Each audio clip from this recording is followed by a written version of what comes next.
Welcome to Lakeshore Focus, a weekly show highlighting challenging issues, fascinating people, and important events in our region.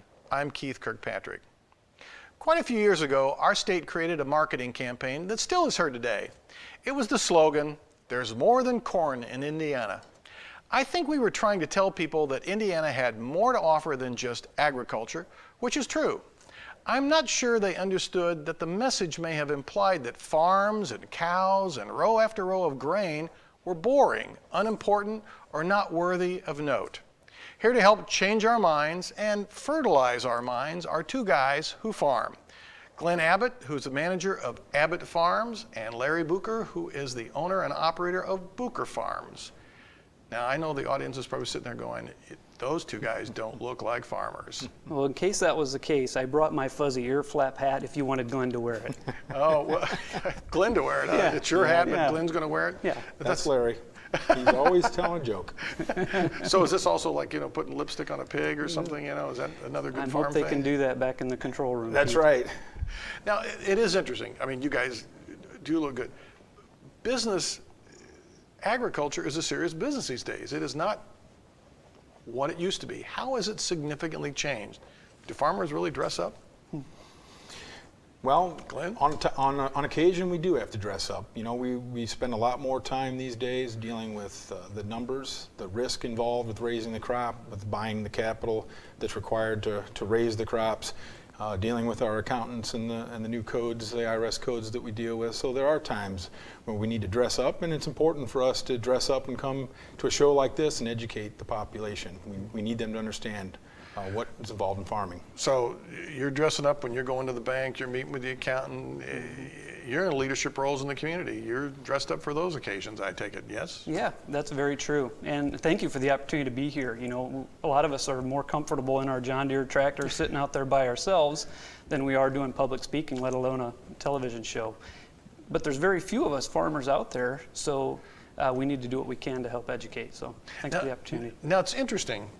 And I'll start with you, and I don't know Glenn's background as much, but you didn't start in farming. You came this is your second career, right? It is my second career. And your first career was? Well, I grew up on a farm, but the family farm was not large enough for me to join that operation, so I had developed a fascination with Wall Street when I was in high school, and I went and had a 13-year very successful career with my partners in New York City, where we built the most successful convertible bond trading operation in the world. And I was able to retire comfortably at 37.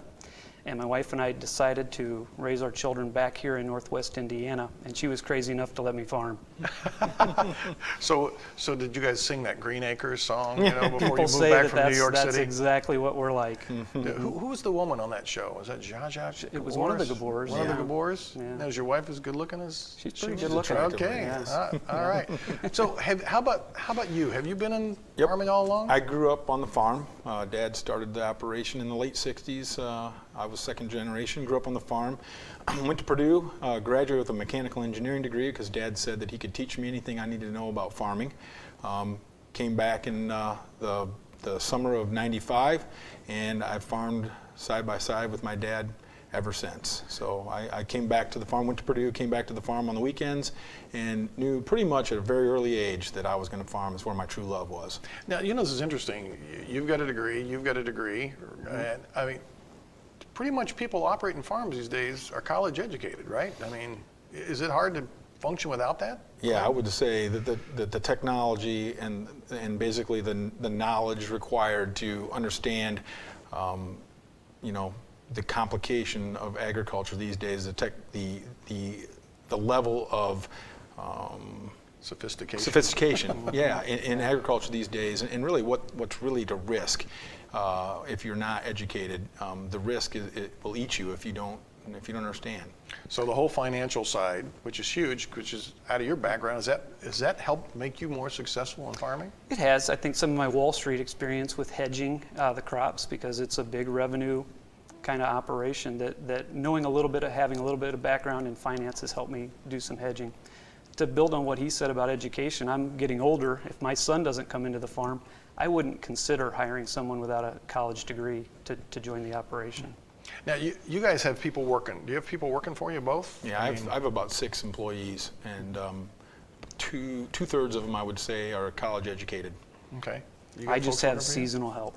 Okay. Yeah, a retired farmer helps me in the spring and the fall. Okay, so you get some of that good experience from Exactly. another farmer. Now, your dad's still involved in the business with you. Actually, unfortunately, my dad passed away about Okay. 2 weeks ago. So he's Oh, been, really? yeah, he's I'm been, so he was a sorry. very important part of our operation. I got huge shoes to fill there, but he led me in the right direction, and we've been extremely successful for now just second generation farming operation. Very So we should proud be of it. dedicating this show to him. Yeah, certainly. Lou Abbett, he was quite a guy. Wow, that is Loved true. in the community. Yeah, that's sorry for the loss, but I'm sure he's taught you a whole lot Definitely. about farming. For certain. So to give people some sense, I mean, how big is your farm, or small, or whatever? I would consider myself a small to medium-sized farm, and I farm 1,150 acres. Okay. Do you own all that?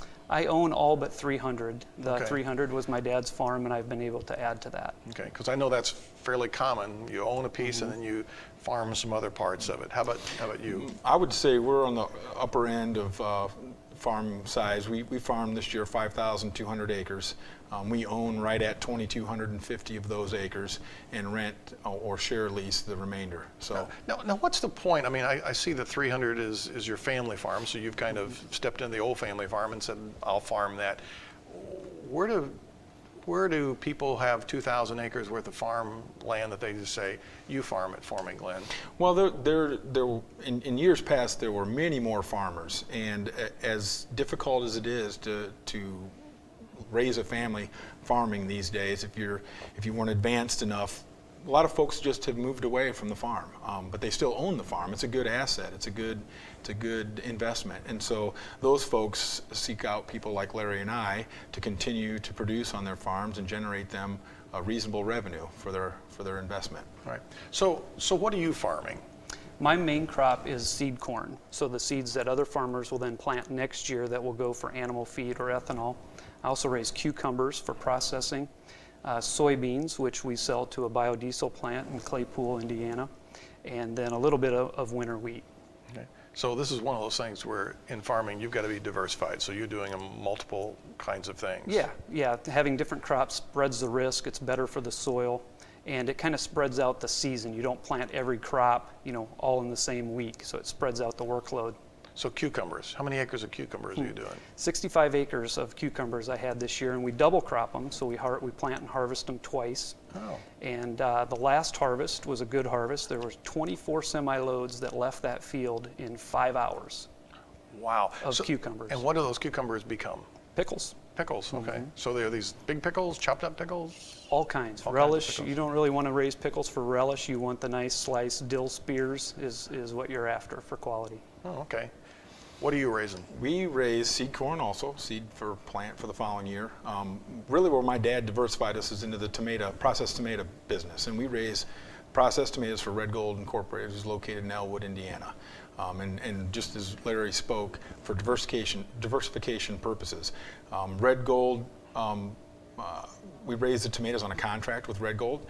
Pricing is set at the beginning of the year, so we don't have pricing issues to deal with. So you're just looking for depending on- yield. Yep. So we look at quality. We want to whole peel tomatoes, put them in the can whole. That's where the premiums are paid.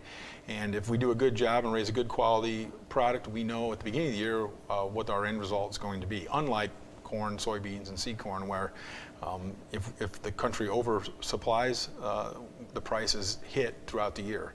We know up front what we can get for price if we raise a good quality product. So if somebody's buying Red Gold tomatoes on the shelf here, are they probably coming from your place? They could be coming from our place. There's 53 growers in the states of Michigan, Ohio, and Indiana. Indiana having the largest number. And last year we raised about 15,000 tons. The year before we raised nearly 30,000 tons. 26 semi-truck loads a day for about 50 days straight delivered to Red Now, Gold. Larry tells me you're the biggest processor of tomatoes for that company. Last year we raised 2012 we raised 750 acres for Red Gold, and we were the single largest grower. This last year we were probably in the running for the upper end. of the number of acres for the highest grower, but last year we were the largest. Do they give you the Red Tomato Prize? I mean, do you get No, but what's they that- what's did. that make you? That year I actually received a Master Grower Award, and we were really acknowledged for raising nearly 30,000 tons and still delivering a quality product, which takes management, and not just from me, but from the other people who are in my operation, who have an education, and who really look at my operation as theirs. Yeah, it's a business.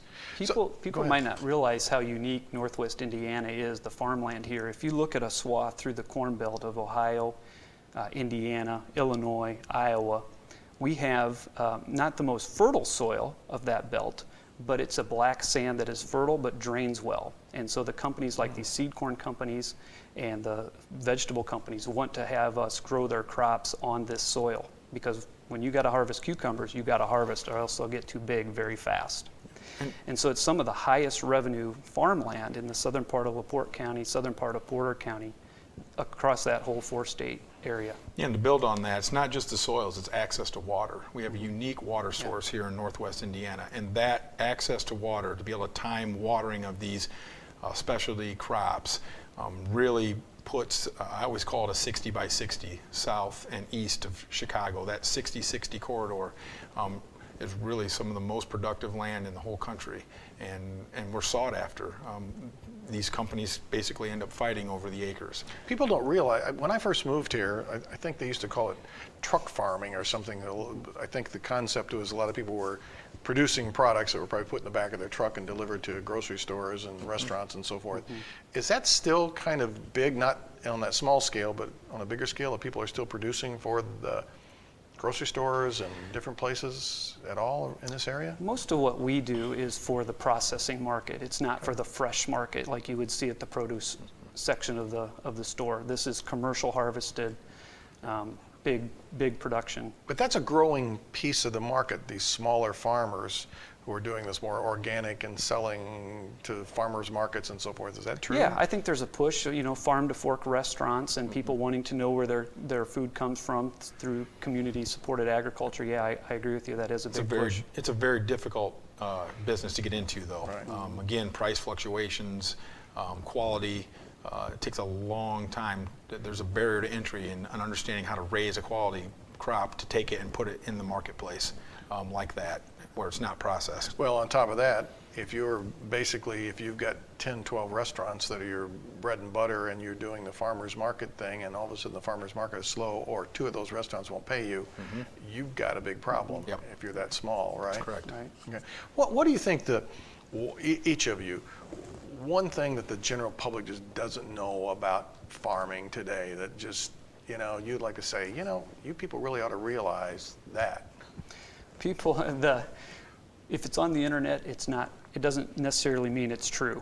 There's no other area that I can think of in our society where that is more true than some of the misinformation that is out on the internet concerning genetically modified seeds. So what is some of that bad information?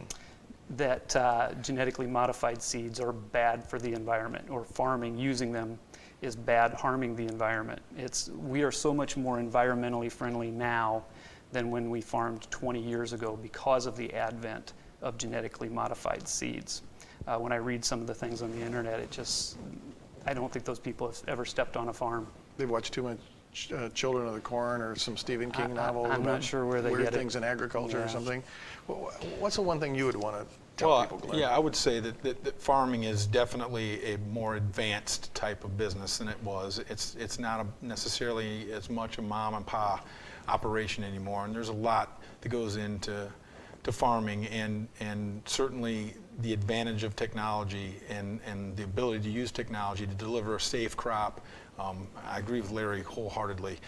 The misinformation, unfortunately, farmers generally are busy doing their work, and we're not out educating, and education is critical for people to understand the truth, and the truth is really what needs to be expressed so that people understand that we do deliver a safe product.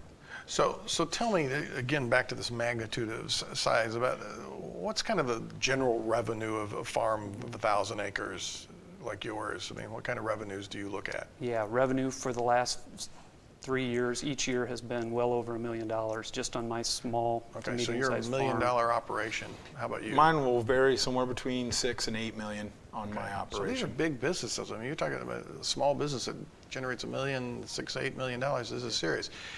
The other magnitude, I think, to help measure is cost of equipment, and technology is huge anymore, correct? I mean, is that your biggest cost, technology?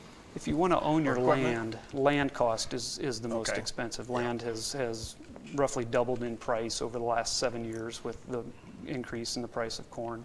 So land, if you want to own it, that's the biggest. And an acre runs, I know it varies a lot. Plus or $8 to minus. $12,000 an acre in For our good, area. for Yep. good, usable, farmable property. Correct.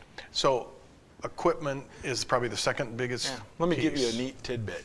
Okay. GPS technology on my farming operation, since 1996, I've spent over $250,000 on it. So that gives you an idea. That's the cost of an average home.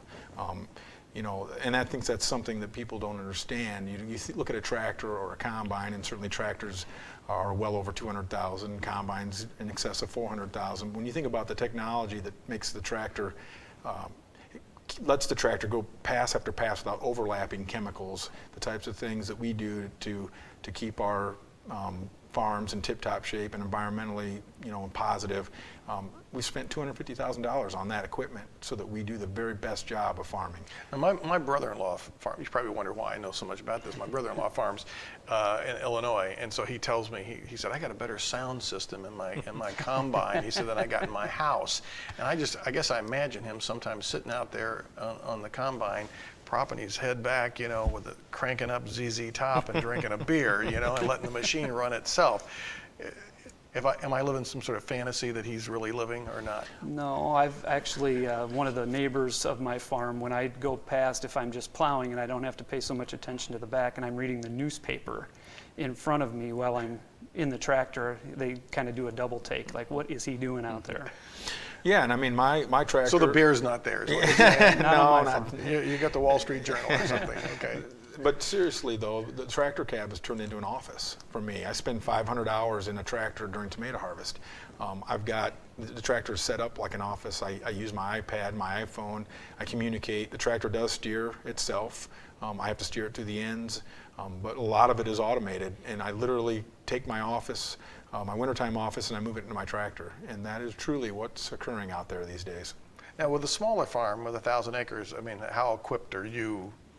I know he's probably got some fairly sizable stuff. Same thing for you? Yeah, where he's trading in 7 tractors a year, I have 3 row crop tractors that I'm using. I have all the GPS equipment that I need to do the job. I use my iPad as my planter monitor that tells me how many seeds I'm placing in the ground and if I'm misplacing any of those seeds. So you got to know something about technology. Yeah. There's no doubt. My dad it just boggles his mind when he Yep. sees what the technology is in my tractor cab. Yeah, and even myself at the age of 42, I have brought in youth into my operation. I have 2 guys under the age of 30 that help me continue the technology advancement on my farm because it changes regularly. Well, one of the things that I was reading the other day says that the average age of farmers, though, still at this point is like mid-50s, I mean, you guys really are not typical. Are people still getting into farming young, or is that going to be a problem down the road? Farms continue to, the industry, like all industries, is consolidating, so farms are getting bigger and bigger, and that's a trend that is not going to reverse itself. Yeah, and I think the natural issue of capital intensity in this business keeps youth that aren't being handed down something from a generation before them. It's a barrier to entry for them. They really have to be a special individual to pull it off these days, and that definitely, is changing the look of an average farm. Well, it's amazing. So we're down to a couple minutes already, but I want to hear. I know you've testified in front of Congress. Just a quick thought about what that was like, or. It was a neat experience. I got to testify in front of Senator Lugar on behalf of prohibition on fruit and vegetable regulation in the farm bill that we've been dealing with. Did you make a difference? We did. We got a pilot program in place now that allows us to put tomatoes, processed tomatoes, on base acres or government paid acres, and we take an acre for acre reduction, so we're not getting paid for those acres. Something that literally was going to change processed tomatoes in the Midwest if we didn't get that accomplished. So you feel like you made a difference? I did. It was a very interesting part of my life, and being involved was the right thing. We made a difference. That's great. So how about for you, Larry?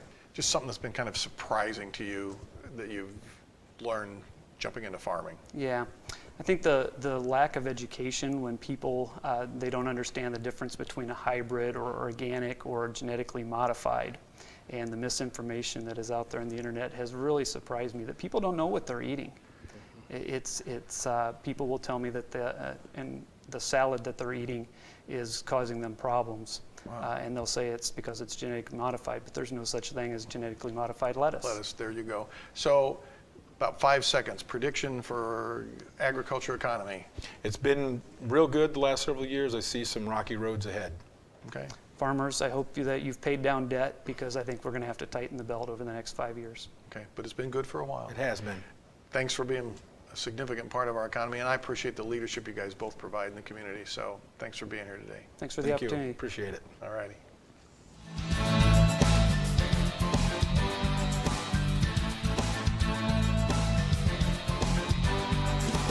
I'm always surprised when I hear someone talk about having never been on a farm or about visiting one for the first time.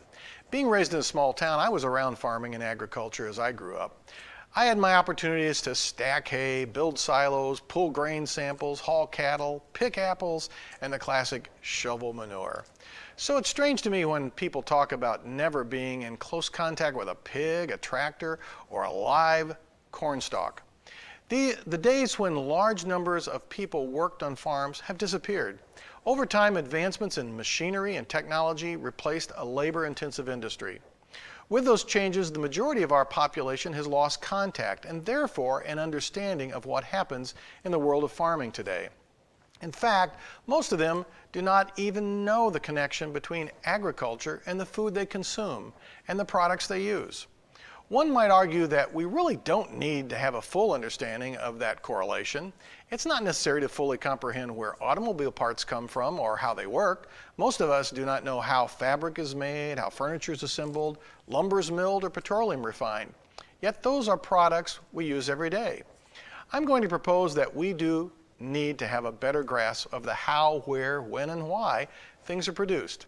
In our complex world, it is important to be informed consumers. We should start with food. Why? Because we consume it every day.